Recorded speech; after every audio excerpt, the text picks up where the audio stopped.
All right, here we go. It's another week and it's another chance to talk sports with the Sports Rush with Brett Rump. I am Brett Rump. Adam Lundy is going to be jumping on here in just a moment, but we've got to start by telling you about my week. Yes, I was gone last weekend.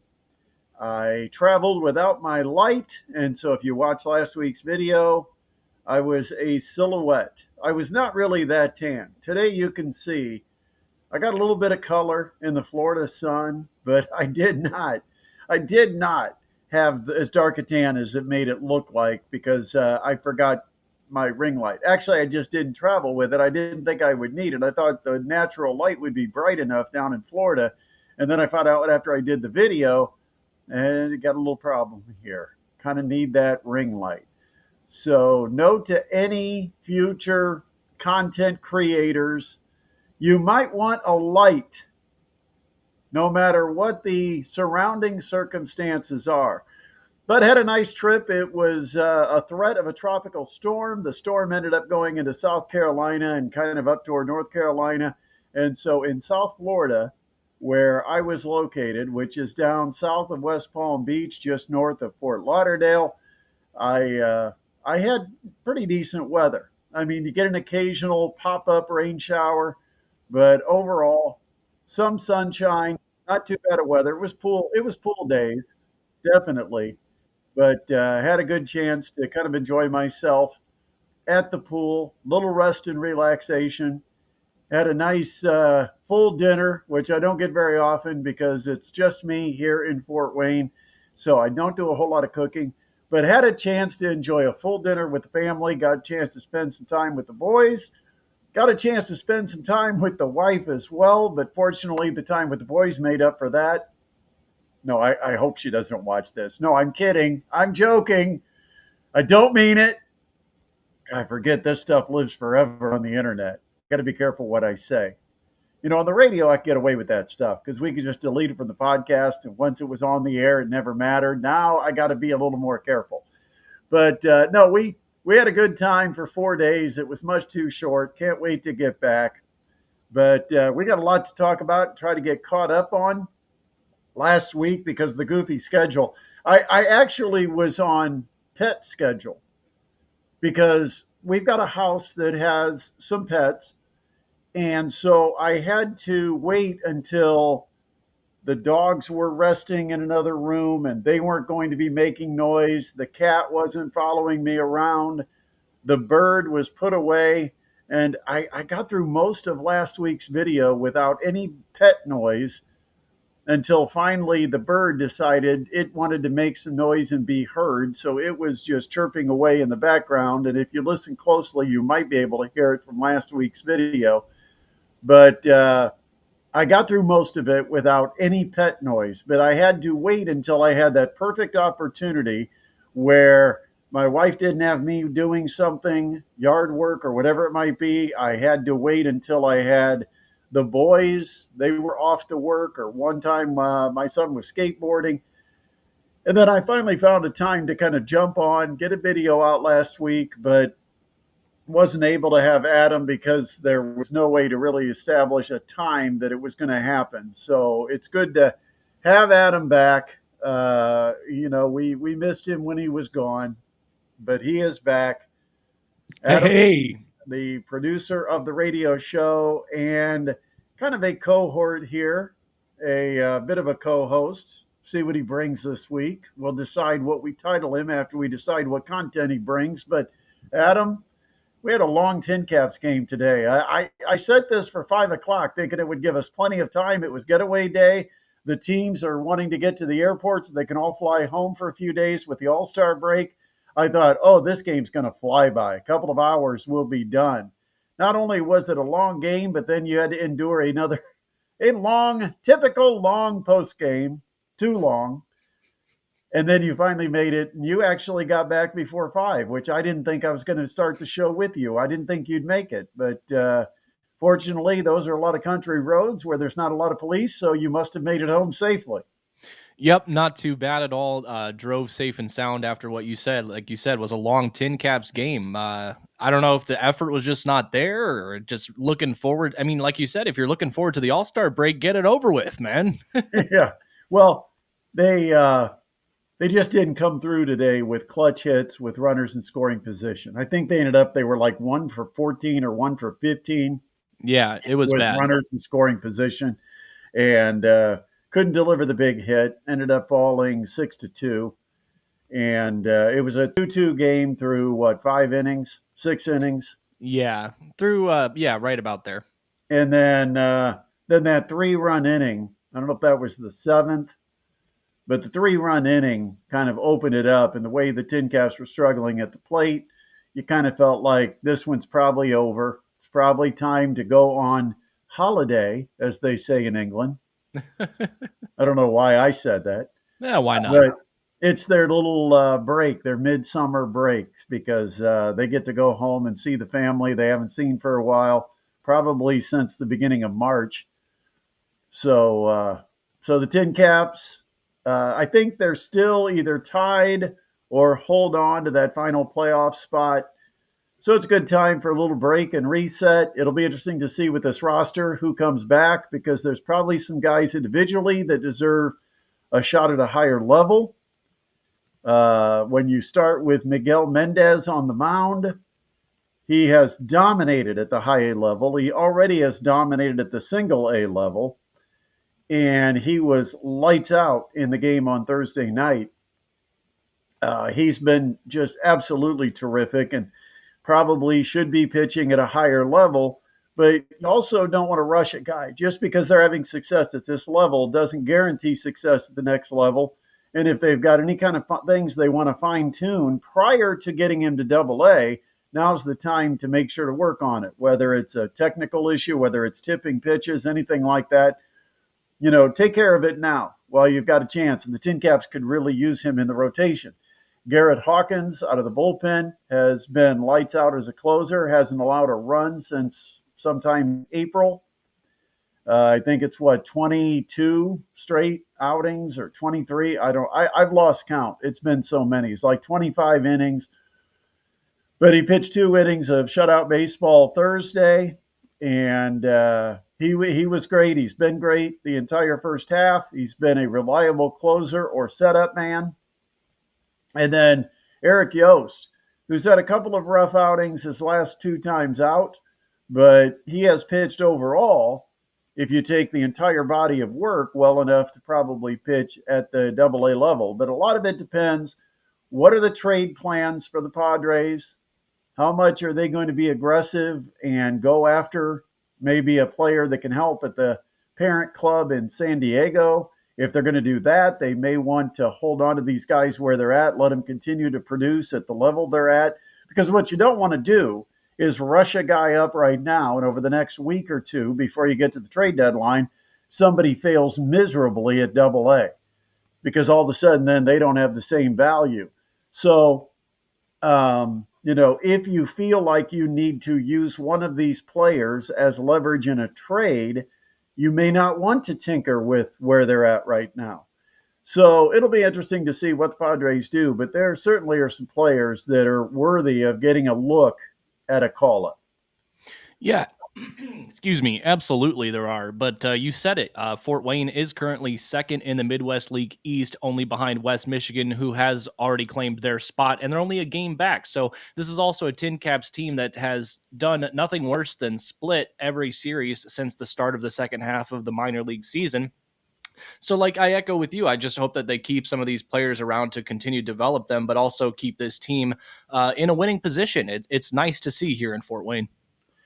Of course, the big story of the week that we've got to address is the circus that has surrounded Myles Turner and his departure from Indiana. This actually happened while I was in Florida. Yeah. It was the majority of what I talked about last week, but since you weren't there, want to get a chance for you to kind of weigh in on it. But so here's the circumstance. Pacers get to the NBA Finals. They fall in 7 games after Tyrese Halliburton gets hurt. They were that close to winning an NBA championship with this group. Pacers wanted to run it back. Most of the players are under contract for next year, or those that weren't were somewhat committed to returning, with the exception of Myles Turner. And so he was becoming an unrestricted free agent, could negotiate with anybody. That's his right. The Pacers felt like, because this is what he told the Pacers, that Indiana was where he wanted to play. I mean, he talked about his love for Indiana, his love for the organization, how they've grown together, they've built something special. And so Kevin Pritchard's negotiating with Myles Turner, and I don't think the Pacers wanted to be unfair, but they also have stars on this team that are, quite honestly, more important than Myles Turner. Tyrese Halliburton, he has to be a Pacer. Pascal Siakam, you're going to keep him over Myles Turner. I think they're in love with Andrew Nembhard. Andrew Nembhard. Aaron Nesmith has been very valuable at both ends of the floor. Kind of a role player, but a kind of a key piece that fits within the puzzle that is the Indiana Pacers rotation and roster. And so there's players you're going to want to keep over Myles Turner. So you have to look short-term, long-term. What's the salary cap going to look like? What do we have to pay against that cap? And they were trying to negotiate what they could arrange and work with. And they were into discussions.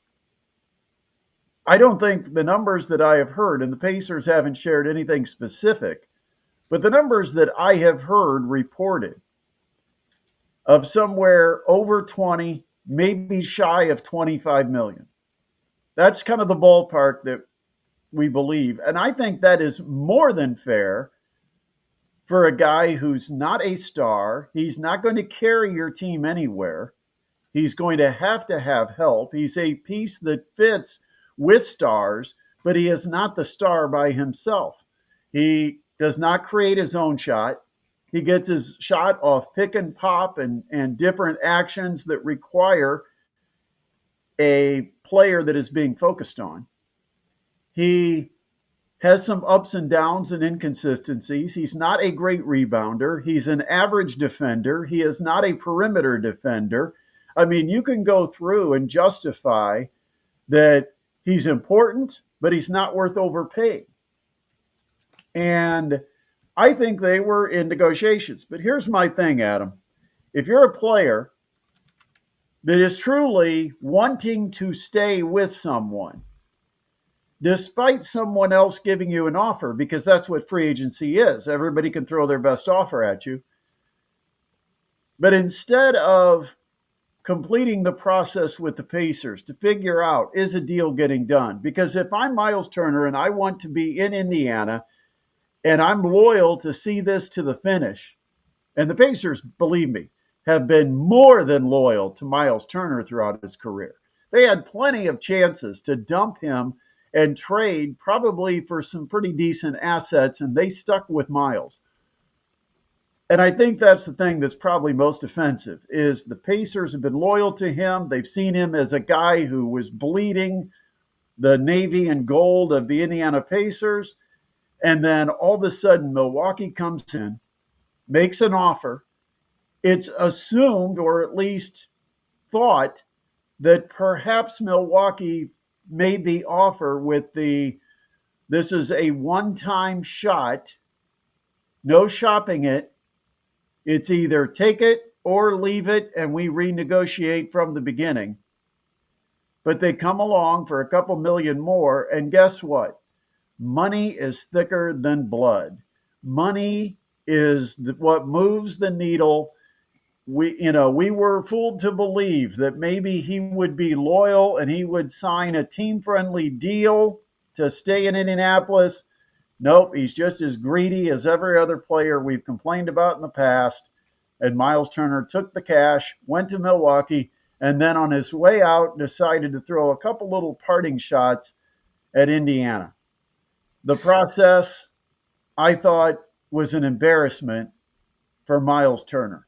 I don't think the Pacers did anything wrong. If they were truly negotiating, talking numbers, Great. You work it out. You figure out where you need to be to make this amicable and to make it work on both sides. But I think the problem for me is the way it happened, not that it happened. It's the way it happened. There was a time for Myles Turner to say, "Okay, negotiations with the Pacers have broke off. Milwaukee, I want to hear what you've got to say." And that's really what bothers me. Yeah, no, I'm on the same page as you. It's I'm never gonna fault a guy for getting as much money as possible on the free agent market for his talents. If a team thinks that a player is worth a certain amount and they're willing to pay it, then by all means, if that's what you want to do, get your money. But like you said, it's the process, it's the way in which it happened that's absolutely head scratching, in my opinion. Really just confusing. You start off with saying, getting out the PR to the press that Myles Turner wants to remain in Indiana and he wants to remain loyal. And then all of a sudden you're offered, maybe 2, 3 million, $4 million more a year, and all of a sudden you go on a bridge burning PR run across the state of media, just absolutely all of a sudden throwing the Pacers under the bus. I mean, were you really going to be loyal to Indiana, or did they not pay you enough as much as you thought you were worth? It's really confusing. And then, to make these comments that the grass is greener wherever you go, or Pacers fans are unhappy when I was there, and now they're unhappy that I'm gone.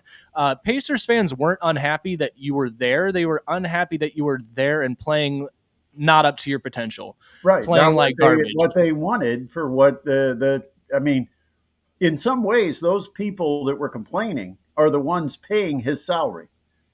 Yeah, And I'm not saying it's the right to complain, but they're somewhat his bosses when they're the ones that pay the ticket price, that buy the jerseys, and come and are loyal to this team, investing their hard-earned cash, which, by the way, is nowhere near $27 million a year.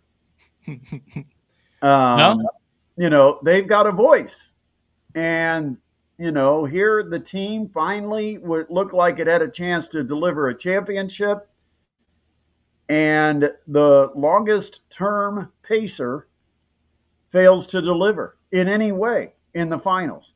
I mean, he had one moment in one game where he had like a decent fourth quarter, but other than that, he needed to step up and kind of be the man because, hey, this is your team, Myles. If you want to look at it that way, I know it's Tyrese that's the star of the team now, but in some ways, Myles Turner being the longest running pacer, a decade in that uniform, that the fans could expect more from him. And so, yes, you're exactly right. They weren't complaining that he was on the roster. They were complaining that he was on the roster and not performing like they expected him to perform.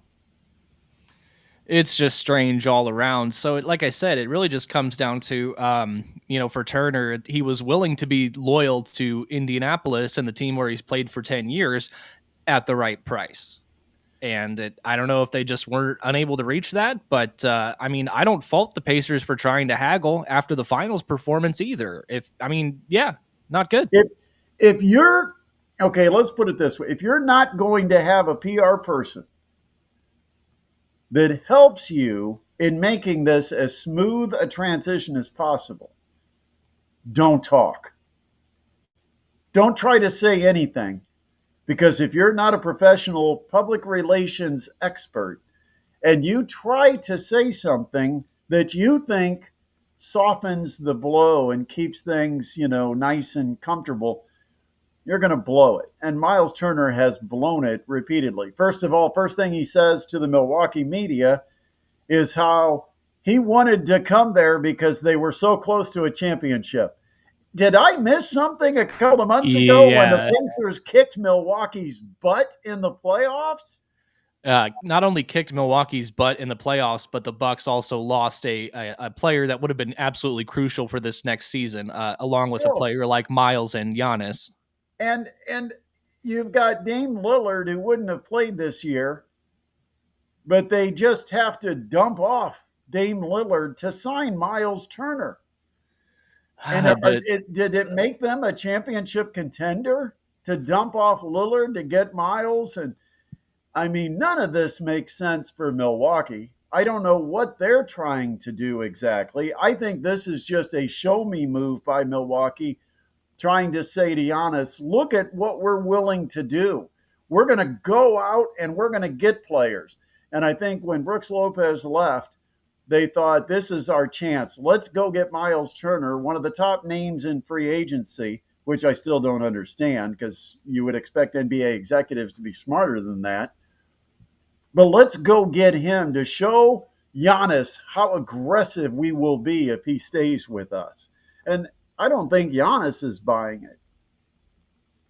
No, I mean, there were the reports that he was unhappy with Lillard being waived. I don't know how adding a center to a power forward, sure, you have a dynamic, front court now. Congratulations. I mean, your starting point guard is Kevin Porter Jr. and your starting shooting guard is Gary Trent Jr. What are we doing here? Yeah, I mean, quite honestly, the Pacers with Myles on the Bucks still have a better roster than the Bucks. Yeah, I would agree. I mean, to me, the Pacers have played this out perfectly. Okay, they've handled the public scrutiny perfectly. They've said the right things. They haven't thrown Myles under the bus. Yes, Kevin Pritchard did try to lay out some details as to how it happened because people wonder, how did the Pacers just let him leave? And Kevin Pritchard said, and this is again one of the reasons Pacers fans are unhappy.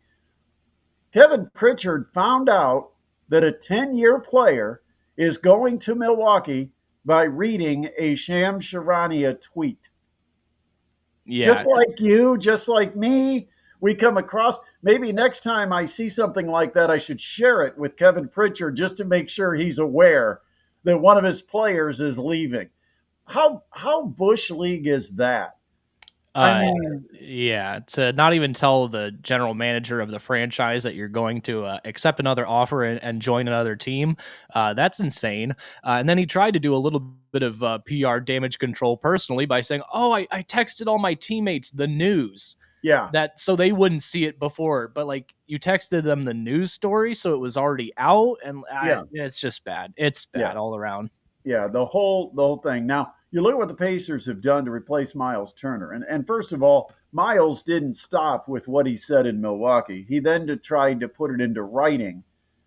And PR point number one, if you're going to write a letter to the team you're departing, probably 2 or 3 paragraphs will suffice. You don't need to make it like 3 pages and write a book, because the more you say, the more you'll screw it up. And his second paragraph, he talks about, throughout the years, I put my personal pride and ego to the side and sacrificed many parts of myself and my livelihood for the betterment and advancement of this organization. Is he saying he never got what he deserved? What did you sacrifice? Very well. He's made over $140 million in 10 years with the Indiana Pacers. How many championships has he won? I mean, and he makes it sound like he never really got what he deserved.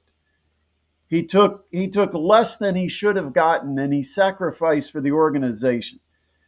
It says, I never took the easy way out. I took the criticism on the chin, bit my tongue to complain, and kept my head down and grinded through it all. And in the end, it was all so worth it. What? I don't know. That's like you said, he just tried to do the PR again himself, and it comes out super awkward and unaware, and just not aware of how here's ironic the other thing. You're trying to write something like that's rational, that is calming, and yet you yourself are torn up inside.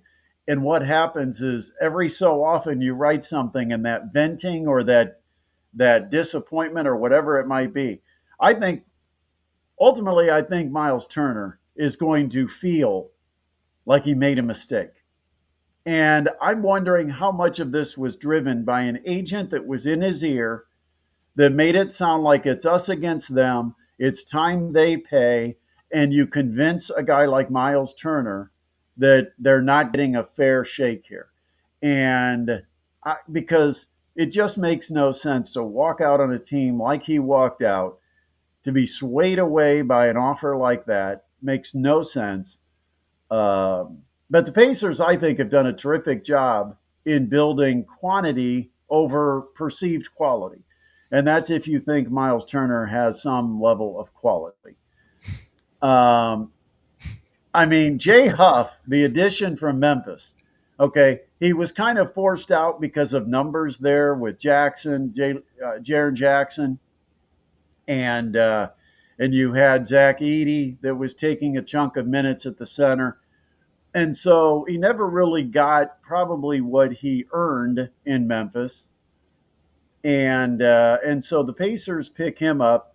More I look, I mean, he was not a name I was all that familiar with when they picked him up, but I've done some research, watching video, and the guy can shoot the three, 41%. He can play the pick and pop game just like Myles. His percentage this past year was actually better from three than Myles Turner, and he rebounds. So I'm like, bonus, you get that. Plus, you've still got Isaiah Jackson who can run the floor. He's coming back off the injury. Now, we don't know how the injury could affect him, but he's going to resign or has resigned. He's back. You went ahead and inked Tony Bradley for kind of a minimum deal.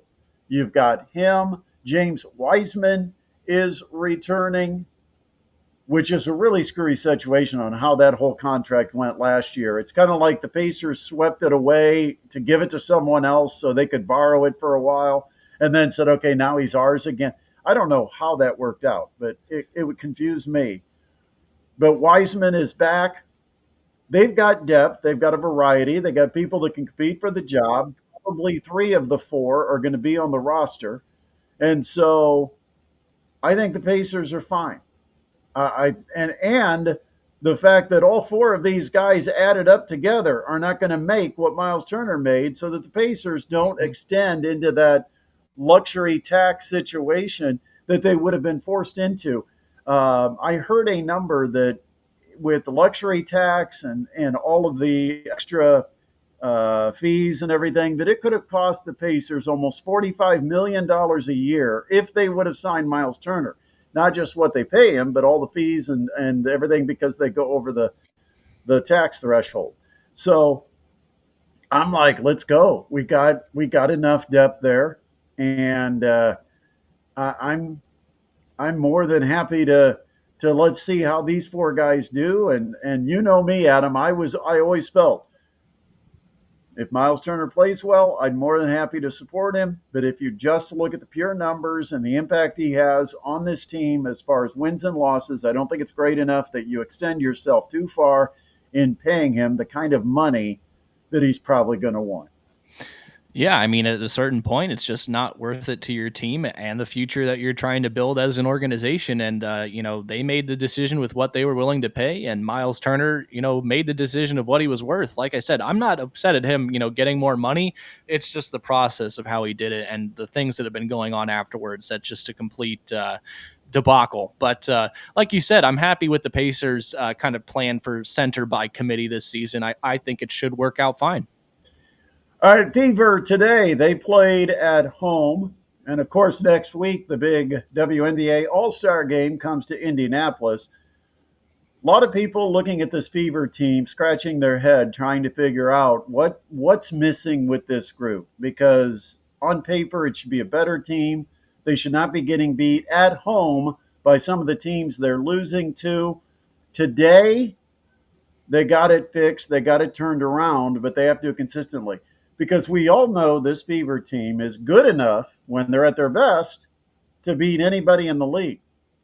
But we also know they can be bad enough when they're not at their best to lose to just about anyone in the league.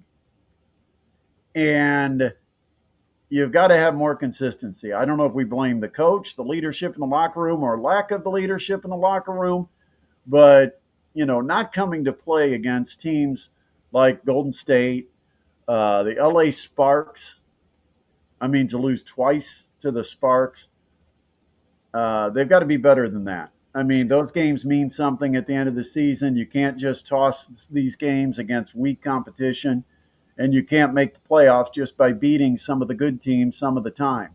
They get that win over Minnesota that they cash in, and then they come back home and lose a couple of games to teams they have no business losing to. One is, I think, understanding expectations.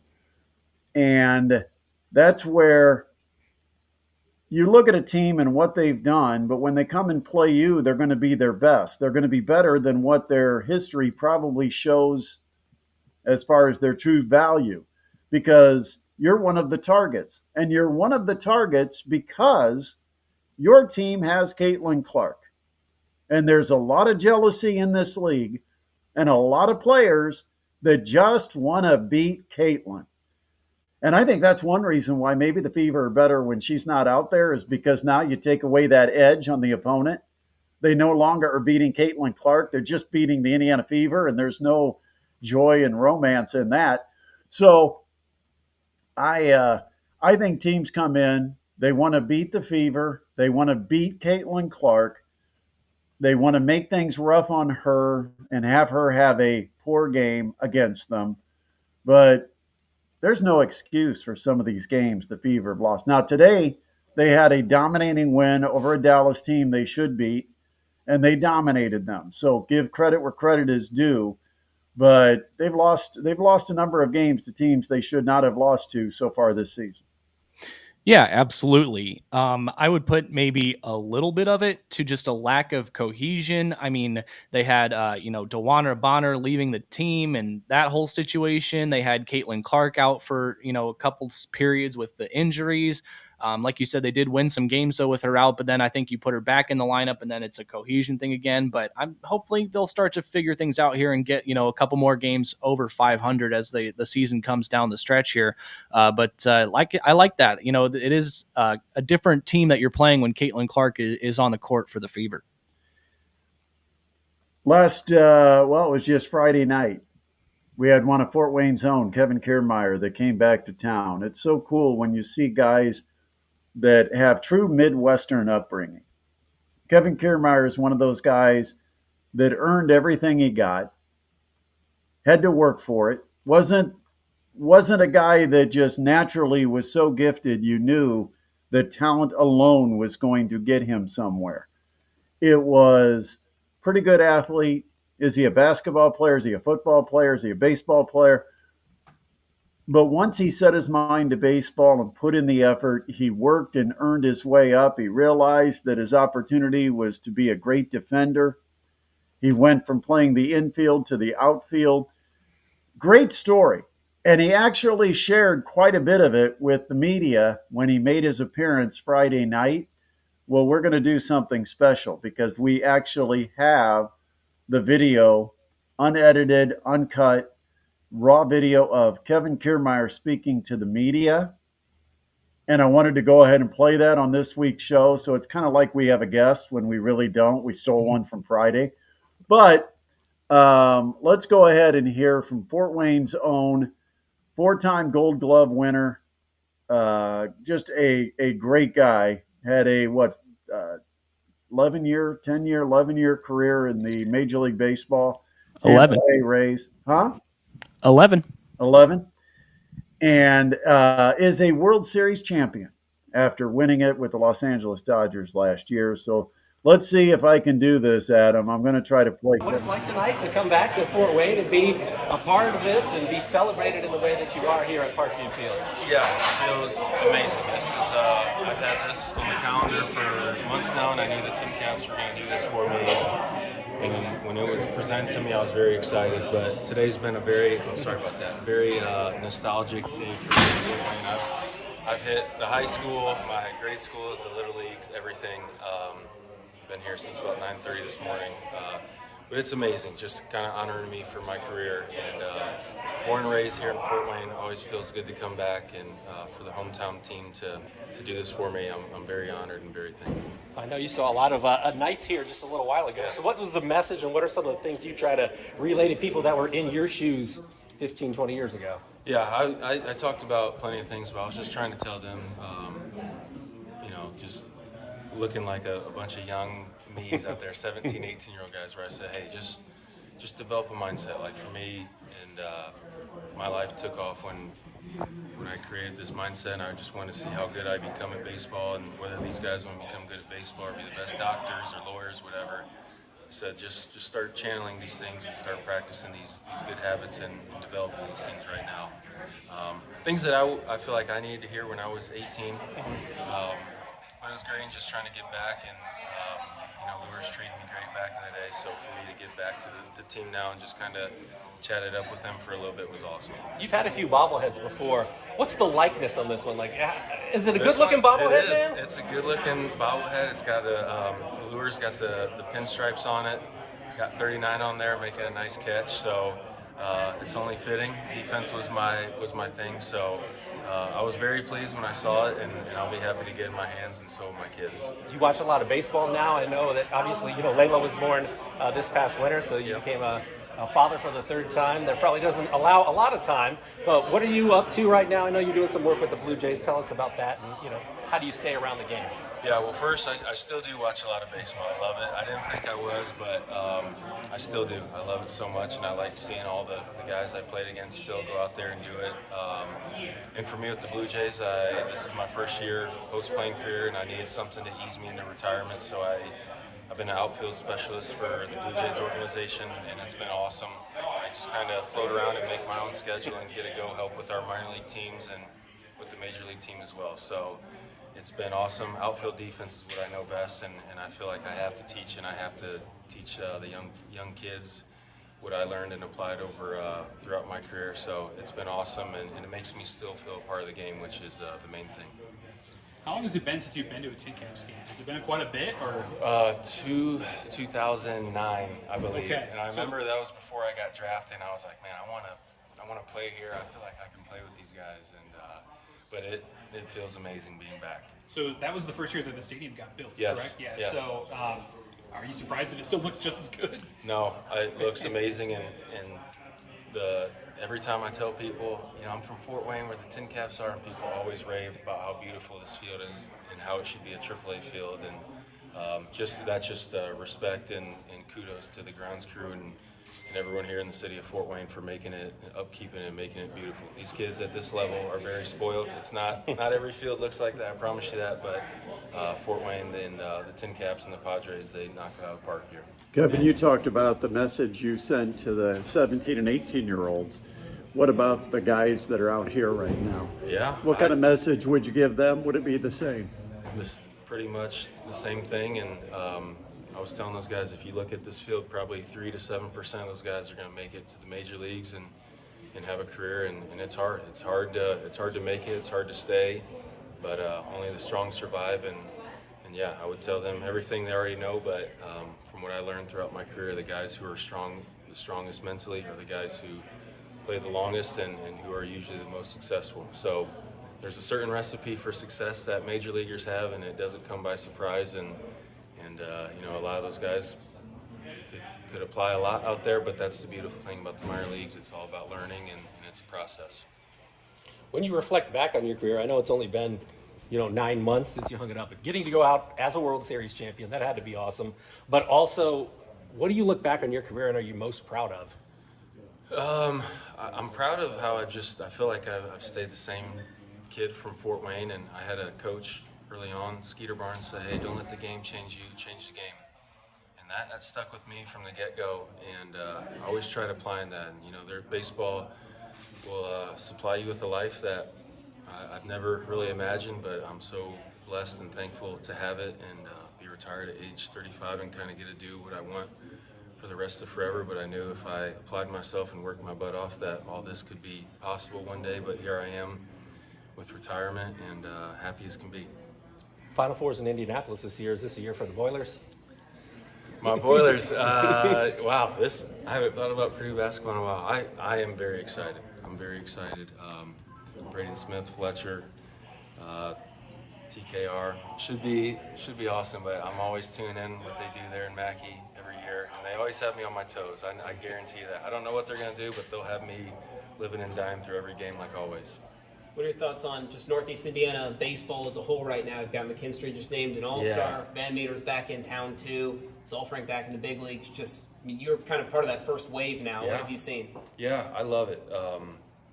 You know, growing up here and telling everyone I'm from Fort Wayne, throughout, you know, so many people in baseball world, where are you from?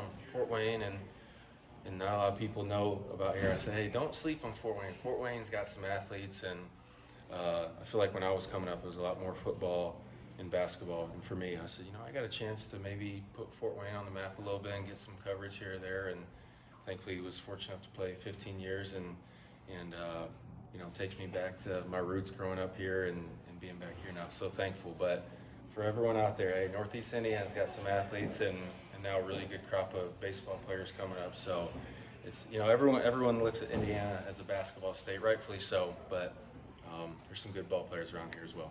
How different does it feel being around a ballpark in the capacity you're at now as opposed to your playing career? It's nice to see it from a different lens. I get to still be around the game and teach it and preach it to the young guys, but I don't have to get ready for the games. And my body the last few years, that was the hardest thing. So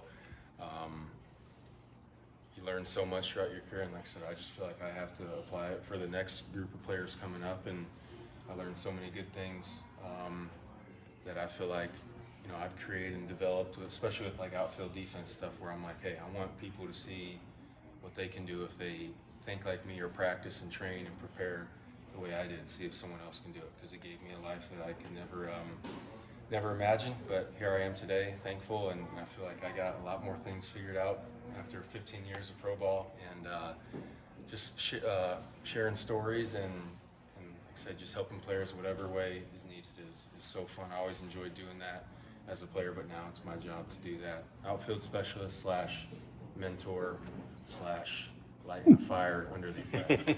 What have you learned about that role of being a mentor and, you know, obviously working with the Blue Jays organization, working with, you know, kids all over the country? What have you learned about that sort of since you've retired? Yeah, the main thing is, you know, when you're in your playing career, like I get to develop my mindset and how I want to tackle the day, and you try to preach how important these things are to guys, and when you don't see them doing it or fully applying, it's like, man, you're in such a great opportunity. How would you go about your business this way, type of thing. But it's just about learning and working with players from, like I said, this different lens, this different viewpoint that I'm at a coaching level, where you want these guys to want it as bad as what I did. But yeah, that's what I try to do. But I'm a high energy ADHD type of guy, so this is how when I thrive and when I'm at my best, and I just try to be crazy and let people know, hey, if you want to be good in this game, you got to be a little crazy. But it's been so fun having this role and just giving back, and I love being on the field with baseball pants on and spitting sunflower seeds. It's what I want to do forever, and help out the next group of outfielders for however many years to come. I know you talked about wanting to continue to give back, but to be honored tonight with your jersey being retired, what does that mean to you to see that you're being recognized for your contributions already to Fort Wayne baseball? Yeah, it's amazing. I'm proud to be from here. I'm proud to say I was born and raised in Fort Wayne, and this is kind of you know, where the foundation of my future was laid, and come from a hardworking blue-collar Midwest family. So proud of that, and still try to incorporate the same values in my kid. But for the Tin Caps to do this and honor me, they didn't have to, and it's something that they said they were waiting for. And, you know, when I retired, they were going to honor me just after all I've accomplished over my career, and I think it's the coolest thing ever. I never imagined all these microphones and things in my face, but so many years of just working my butt off and doing things the right way allows me to do this, and I'm proud and I'm thankful to be a part of this community, and it feels good to be from Fort Wayne, and I'm so proud to be a Hoosier, even though I'm a Boilermaker. Hey Kevin, you're mentoring younger players now, but now that you've retired, the generation or the torch has been passed. But when you were their age, who did you have as an idol? Who was your mentor? Evan Longoria was the guy to kind of show me the ropes early in my career, and he always told me I reminded him of a young him, and he knew that I was probably going to have some success, and he took me under his wing from the get-go and said, hey, this is how things go on and off the field. If you want to have a long career and do this and that, then you got to do these things, so many different things. But and for him, he didn't have to do that, but it meant the world to me and was a moving thing for me. And I said, I hope I have the position to do this with a younger guy one day and make the impact the way Longoria did for me. And it's just people helping people. That's what makes the world go around. And baseball players and teammates, we always want to see our teammates do our best, and that's what I love about the game. Do you feel like you could still go out there and play? I could play defense. And throw and run a little bit, but the hitting stuff, my hips and my low back that ship has sailed. We're done. We'll try to drive myself crazy with the golf swing in a couple years, but we're letting the body recover still. I was gonna say, you came in 2009 saying you wanted to play here. There's no time like the present. That's right. But I've done my time in the game, and now, like I said, I'm never putting cleats, or I'm not saying I will never put cleats on again, but I'm in just a coaching jersey or whatever, right where I need to be. There's a lot of great pitchers. Do you have one in particular that stands out that was the toughest you faced? Yeah, I got asked this earlier. I'm going to say Zach Britton 2016 or 2015. He had like a .57 ERA that year. It was a left-handed, like 99 mile per hour sinker. It made me look silly several times. He was the guy who I just felt like I didn't have much of a chance on, even though I did hit my first walk-off hit against him, 0-2 count, and I'm like, all right, swing. Just close your eyes. Chop and bounce about 30 feet in the air.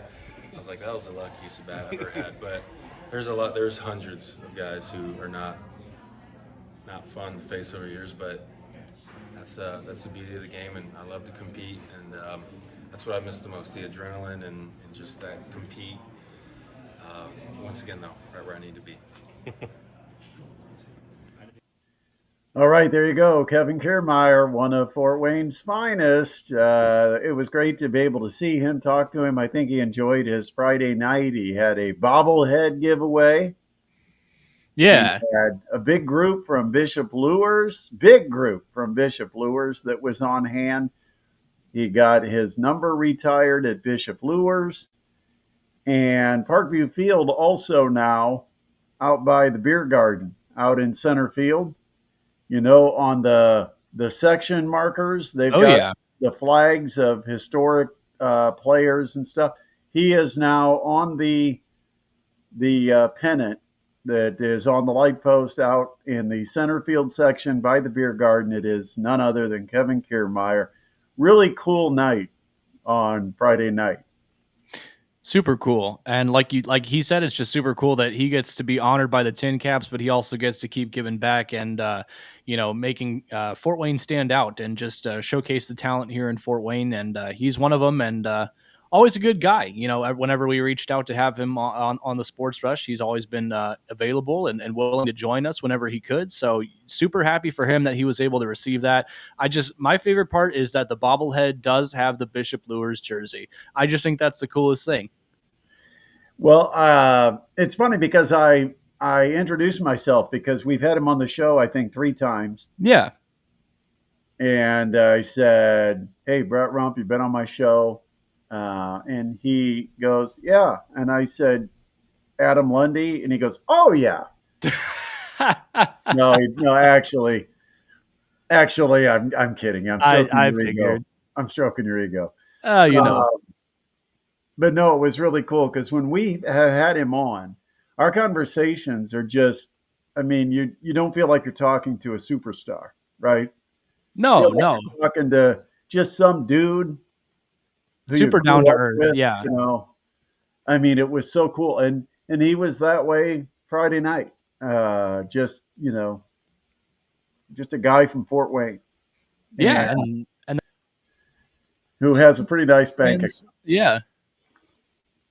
A healthier bank account than the rest of us. But all right, hey, I know I talked about this in a little mini video I did, but I got to talk about it on our show because I'm really excited about a couple of things. Number one, I don't know if you saw, but Mastodon's women's basketball Yes. is hosting Purdue. That's huge. That's absolutely fantastic that they're getting a top Big Ten program to come in here to the Gates Center. That's going to be a fantastic atmosphere. It's going to be packed with Mastodon fans and Boilermaker fans, so that'll be something to get out to. This is like dad agreeing to come over to the kids' house for dinner. Yeah, I mean, kind of. Purdue coming into the Gates Center, and it's this year. And It's going to then be awesome. next year, you've got Xavier that's Yeah. agreed to come on a home and home. They will play at Xavier this year, but next year, Xavier will be at the Gates Center. Yeah, that's absolutely awesome, and it just speaks to Maria Marcasano and her program. And I mean, being able to draw in this kind of talent into the Gates Center, it wouldn't have been something that would have been possible under previous regimes. And just the media exposure and the success that the Mastodons have had under Coach Marcasano is something that's led to this. And you love to also see that they're playing high caliber opponents as well, too. That'll get them ready for the Horizon League. Well, hopefully, this too sends a message and sets a precedent that it's okay for big programs to be willing to come to Fort Wayne to play, Yeah. like men's basketball programs specifically. Ever since those Hoosiers came to the Coliseum, they Oh, I know. It's like, man, the best way to get blackballed off everybody's list is to go beat somebody. I know, I and mean, it's it a seemed shame. like a great thing at the time, right? Right. We celebrated. I mean, that was like the night with no sleep. It was Shout out to Bleach Boy. Bleach Boy, Sports Center until like 2 or 3 in the morning, listening to overnight radio host who had Coach Kaufman on in the middle of the night. And you thought, boy, what a great thing for the program. And then you start calling schools to see if they'd be interested in scheduling. And it's like, who are you? Didn't you beat We're IU Purdue. twice? We're Purdue, Fort Wayne / something. And, you hope maybe they forget. No, they didn't forget. They know. And it was hard to schedule teams. But here's the thing now is the way this whole tournament is, with expansion on the horizon and with the way they're doing the RPR, the net rankings, the way it is set up, there is no advantage to playing a good mid-major. You need to either play a high-level mid-major who gives you something, for playing them. In other words, that they're a high enough rank on the RPI or the net rankings that it means something. Or you have to play one of the teams way at the bottom and just go ahead and blow them out, which you generally will if you're a power conference team. And so there's no real incentive if you're a good mid-major, but not like Butler was before Butler moved to the Big East. Yeah. It's hard to get a game that makes sense and trying then to fit it into the dates you might have open, because those power conference teams, a lot of times they've got so many commitments with network responsibilities on games that they have to play to satisfy a network contract. They have, the conference challenge and all that different stuff. And then they go to Maui or they go. And so they only have 3 or 4 open dates. And you've got to hope as a mid-major, your conference isn't playing at that time, that they don't choose someone else over you because everybody's trying to squeeze into that window. Mastodons are fortunate. It looks like, based on what's been posted publicly so far, the Mastodons are going to be playing Ohio State this year. It will be a road game, but it does look like Ohio State. What's exciting about Mastodons men's basketball is they've got size. They've been such a short team, and it's just nuts. They've been so short. They struggle with the glass, and they've got to have 5-man rebounding. This year, they legitimately, based on skill sets, they could put a roster on the floor, a lineup on the floor that has 6'3", 6'8", 6'8", 6'9", and 6'9". And no one would be out of position. That's the flexibility, the versatility they have with some of their bigger players they've recruited, like Ibrahim Kaba out of St. Bonaventure, guy that can play the wing, the perimeter, can shoot from distance, but can help you around the rim. Yuval Levin, he's a guy that can, he can handle the ball, he can shoot the ball, he can post up. I mean, he can do a lot of things at 6'9". He's got a pro body because he's played in the top pro league over in Israel. So there's some height, and it could be very interesting. And then you still have the guards that Coach Kaufman always has, the guards, the 6'3", 6'2" guys that are lightning quick and can shoot from outside. And so it should be an interesting mix of players that Coach Kaufman has to work with. Hopefully, chemistry. Last year it was a really close team. Hopefully that chemistry is just as strong this year. I know they spend a lot of time in the recruitment process trying to make sure that the type of players they're recruiting are good fits with each other, not on the court, but off the court.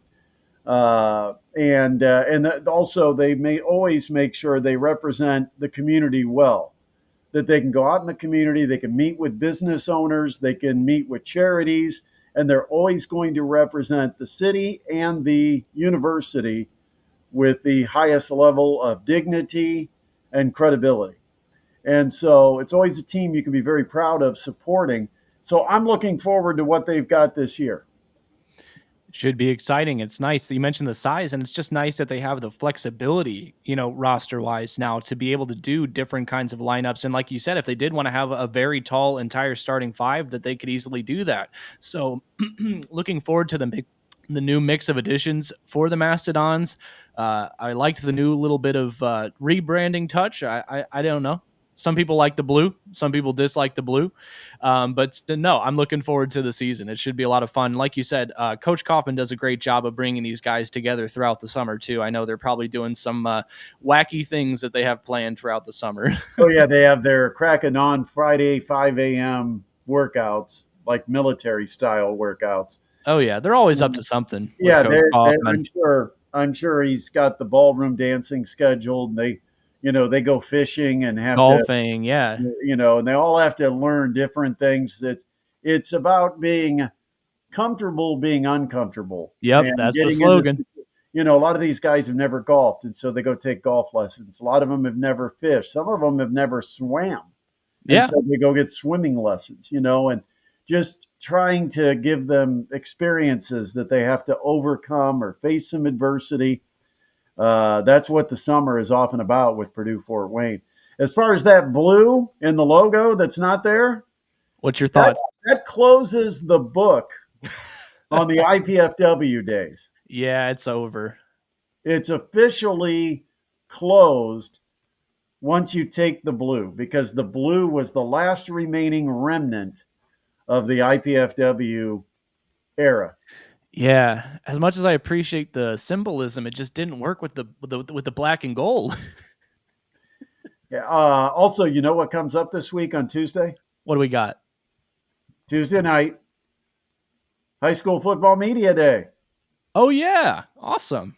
High School Football Media Day, Tuesday night, and I'll be rolling in to talk to whoever I can get a hold of on Tuesday evening. But we probably will not be live, but I really don't know what I'm going to be doing, to be honest with you. If I'm doing any kind of, we used to record segments for the show. Right. So I don't know what I'm doing, but I do know I want to be there because I want to get a look at some of these teams and find out if there's any changes, meet the new coaches. I tell you, I'm intrigued by this Austin Phillips kid at East Noble. Very interesting. Incoming freshman that looks like a college player. I mean, he's physically does not look like a freshman. He's going to be a fun one to watch for 4 years up in Kendallville. I will let you know right now, I have already been poached as a helper to help produce The Boys of Fall with our good friend Dan Austin. But I will be there, and I'll help you get any interview you want to get, my man, if you want to do interviews. What the heck? How did Dan Austin pull you away? He asked me a long time ago, Man, like a month ago. man, oh man, I'm speechless. I I'm know. speechless. I had to break the news to you live on air, but I know it, and it's like saying, "Oh, by the way, just want to let you know that we broke up 2 months ago, and you just don't know it yet." I feel like that's the average guy relationship, though, honestly. You just find out, yeah, we broke up a couple weeks ago. Wait, we're not dating? No, all I can say is, yeah, it's a little bit of a betrayal. A Yeah, little bit. But it I'll is. help you out in any way I can, my man, No, as long as that's I got some okay. free time. I'll find someone else, and maybe they'll even be available to co-host this podcast on Sundays. Oh, no, I'm getting the boot. I'm Oh getting the boot. man, oh man, you could go be on his good cooking podcast or Oh, whatever no. he has. You can go Oh, do no. that. Man, oh man, It's rough out here, man. Guy's got to do what he's got to do. Myles Turner isn't the only one that's not loyal these days.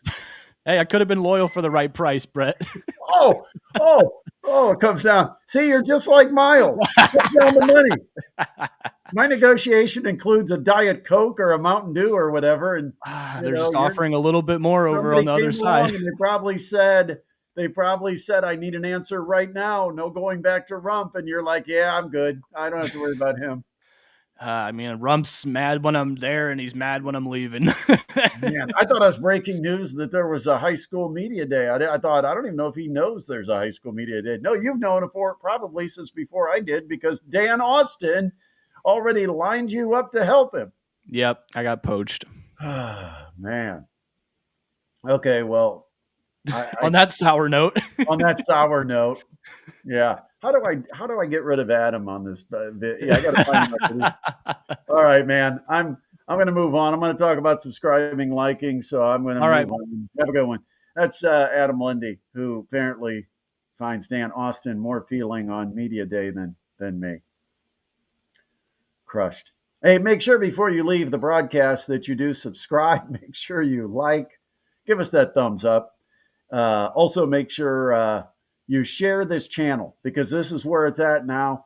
Hopefully, we can get more aggressive with a schedule. Right now, it's once a week, but of course, we're in kind of the downtime for sports.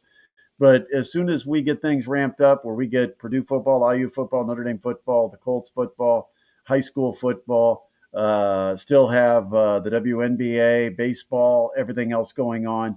There'll be a lot more to talk about, and we may have to do this a little more often. But right now, just on the weekend, trying to keep ourselves out there in front of you. And we appreciate those of you that have joined us today. But make sure you subscribe, and you can really help this channel grow if you share it and recommend to your friends via social media, whether that's Facebook, whether that's X, whatever, TikTok, I don't know, whatever you've got out there that you can ask people to subscribe to our YouTube, because that's where it's at right now for us. We're on YouTube, and we do videos, and we do live shows once a week, and that would really help us out. So it doesn't cost anything to be a subscriber. Just takes you 10 seconds to click the subscribe button, and then click the bell too while you're at it, so you get alerts, so you know when we are live. All right, got to head out. If you've got any questions, you can always leave comments too. Thank you, Ryan, for all of your comments. What we do is review them after our show is done, and we'll try to get those answered in future video form. We have our videos, we have our shorts, so make sure you watch all of those. And we'll be back again, hopefully next week. You'll get another edition of the Sports Rush with Brett Rump. Have a great Sunday night, everyone.